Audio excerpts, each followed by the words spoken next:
Interstellar worked.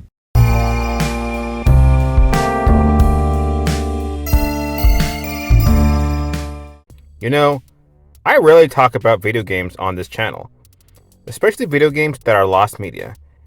It's been a while since I talked about lost media. So there are some GameCube games that were never created and were scrapped. Today's countdown will be the top 7 canceled Nintendo GameCube games.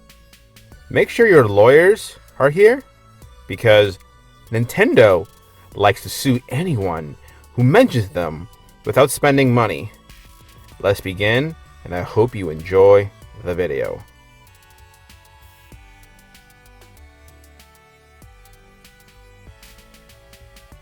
The Legend of Zelda will be considered Nintendo's silver child, while Super Mario Bros. Is their golden child. They have been making 3D Legend of Zelda games since 1998, starting with Ocarina of Time. But at one point, they were planning on making a horror game based on the character Tingle, who was introduced in the Zelda series with the game Majora's Mask from 2000. Not much is known. In an interview with Kotaku, Nintendo producer Kensuke Tanabe revealed that Vanpool, the developers of Dylan's Rolling Western trilogy and freshly picked Tingle's Rosy Ruby Land, were working on that. Tanabe had this to say in the game in the interview. "Looking back 8 years ago, we were developing a horror game with Vanpool that starred Tingle as the main character. But that project was cancelled due to various reasons. I honestly, personally, wish the game was created. I would have played the heck out of this game if it was real." So you're telling me this almost happened?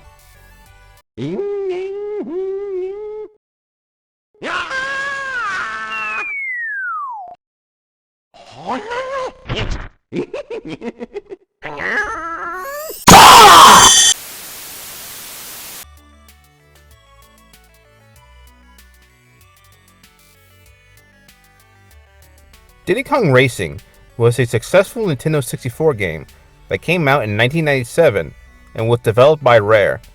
Rare had already planned a concept for a Diddy Kong Racing sequel, which would have been called Diddy Kong Racing Adventure. But it was immediately scrapped due to the falling out that Nintendo and Rare had before Microsoft bought Rare in 2002 for over $375 million.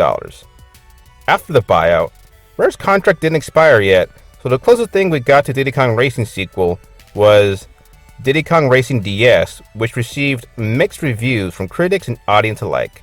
You know, the sequel sounded very exciting. I wish there was more information about it. Apparently, the plot is set after the events of the first game, and the villain would have been Wizpig again, and he would be back for revenge. He would also have been able to use more ways of transportation, other than just go-karts, hovercrafts, and planes. Jet skis, quad bikes, buggies, hover scooters, and various other types of transportation will be added to this game. So far, the only known footage of the game that was scrapped. Maybe one day, Nintendo and Rare would work with each other again just to make this game. But that's wishful thinking.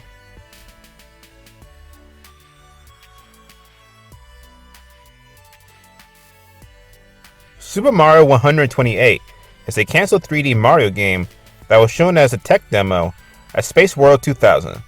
The project experimented with new technology and ideas to incorporate into later games. A demo of the project was released by Nintendo. The demo featured 128 Marios on screen at once. Other features of the demo included the use of sphere walking, later used in Super Mario Galaxy, and gravity defying, later used for the Iron Boots in The Legend of Zelda Twilight Princess. You'll also be able to ride Yoshi and use other Mario characters in this game. Apparently, a lot of assets from Super Mario Bros. 128 were eventually used in many different 3D Mario games such as Super Mario 64 DS, Super Mario Galaxy 1 and 2, and even being the inspiration for the Pikmin series, but was also denied by Yuji Kondo, a programmer for Pikmin. But I can't help see the uncanny resemblance. It also believed to be originally for the unsuccessful Nintendo 64 disk drive as well. Some also believe that this would have been the actual Super Mario 64 too.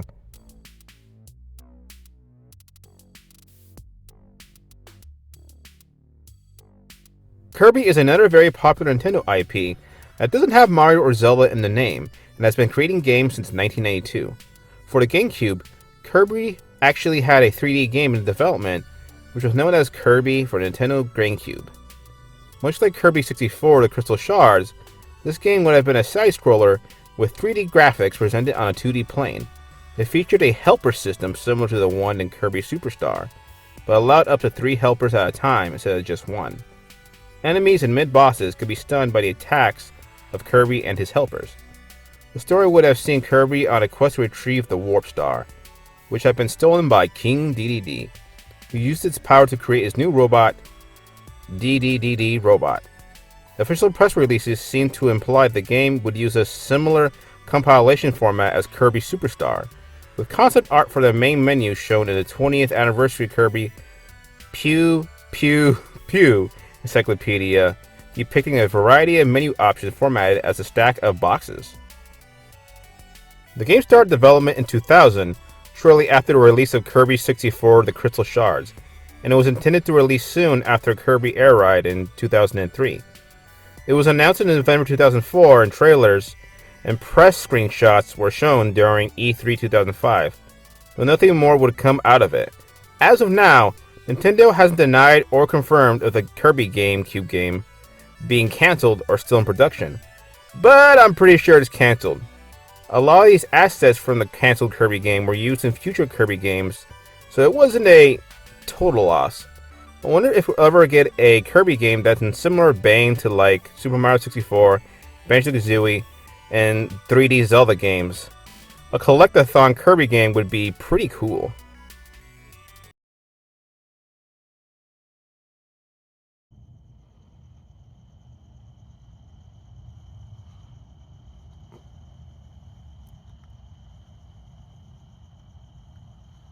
You don't understand, it's after us.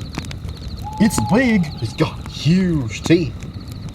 A big beak, bulgy eyes, feathers, fur everywhere. Here, pigs can fly. No bears can fly! Bad guys beware! Here comes Banjo-Kazooie, where you'll both burn and bear with amazing powers! There's never been anything like this head-banging, sky-flying, rock-hopping, egg-shooting, tag-teaming duo! Banjo-Kazooie, only for Nintendo.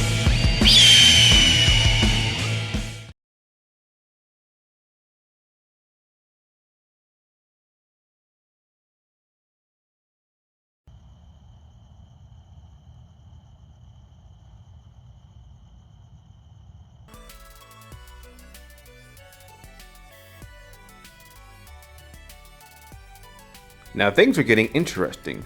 Earthbound series, which is known as Mother in Japan, almost had a claymation game for Nintendo GameCube in 2003. In 2003, Betten Kato's director Yasuke Hone proposed Nintendo to make a new Mother/Earthbound RPG for the Nintendo GameCube. But in the end, the game was cancelled. The project was pitched in December 2003, just a few months before the release of Betten Kato's Eternal Wings in the Lost Ocean.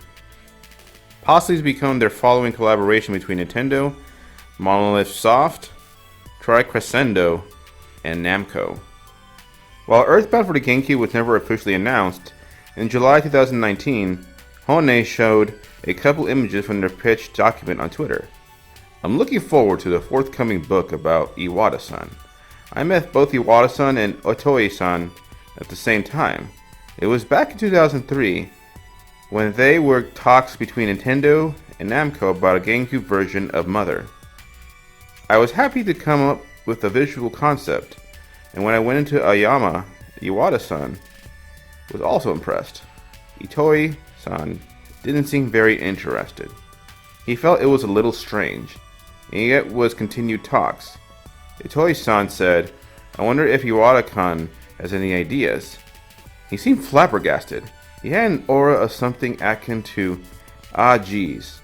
In the end, nothing came out of it, but Oiti-san enjoyed the felt-like recreations of 1980s America that I'd come up with. Here are some images that I didn't think I'd show off more than once. Ah, memories of summer of 2003. I think its cancellation was due to the fact that it canceled another Mother game for the N64, which I mentioned in my cancelled N64 games video I uploaded back in 2017. So far, the only known development of this game is these two screenshots of Ness walking in on it, and the battle system. We eventually got Mother 3 only in Japan so far, and yet to receive it in the United States. Seems like Nintendo seems to throw the Mother series on the wayside, along with F-Zero, Star Fox, Metroid, and Donkey Kong Country.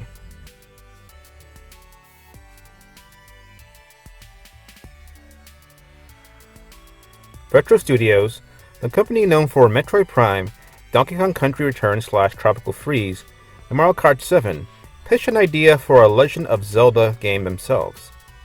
In May of 2020, former contract artist who worked with Retro Studios, Sammy Hall, revealed that they almost made a Legend of Zelda game at Retro Studios, which had a darker tone and would have had the Sheik as the protagonist of the game.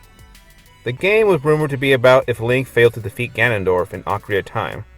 So basically, the bad ending of the game. There was a lot of concept art for this game, as early as between 2005 to 2008. Here's what is said about the game.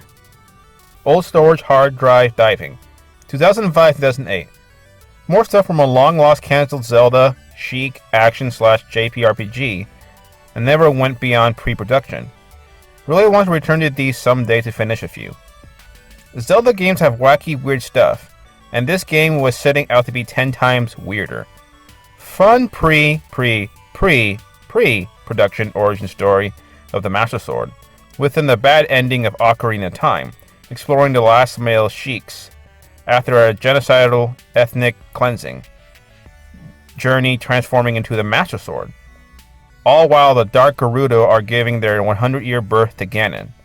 After these images were found by fans and gaming journalists, the artist just deleted his whole ArtStation account. IGN was able to get in contact with them, asking about the Zelda project and another canned Nintendo DS Boo game. Speaking to IGN, ex-Retro Studios concept artist Sammy Hall explained that both games were in pre-production when cancelled. And I doubt many at Nintendo proper said much of any of this stuff. I was mostly put into a room like Milton from Office Space and tasked to brainstorm between other projects.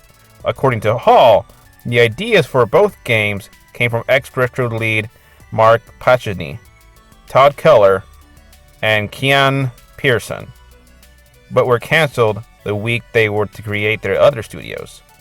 I believe it was around 2008-2009 when the game was discovered to be real, but it was too late because it seemed like the project was scrapped not too long after there was more information about it. The last bit of this game is the entire gallery of the canceled game. A lot more images than I thought. You know, I wish this project went back into fruition.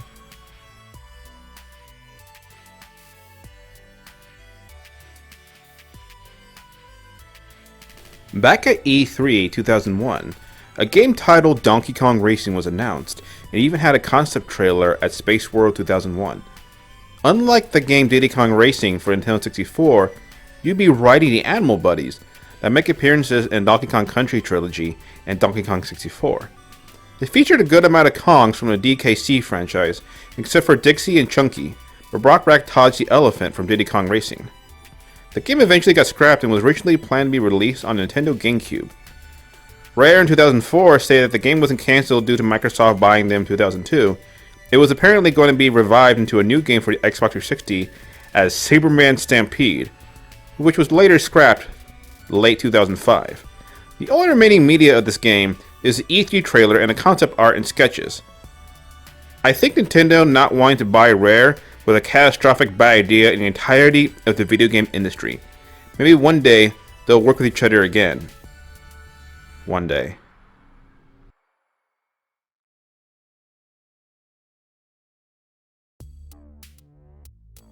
To this day, I feel like the Nintendo GameCube was a heavily underrated Nintendo console and had a lot of potential, but I guess it couldn't live up to PS2 and Xbox, which both dominated the gaming market. I was always more of a GameCube person despite having a PS2 also, but maybe one day Nintendo will see the potential of the GameCube and re-release the games on the Switch or later Nintendo consoles. I'm glad you made it all the way through the video. Hopefully, At some point, if I can find anything worth talking about, I might do a video on lost Nintendo Wii games. But with that being said, cue the outro and stay uncanny.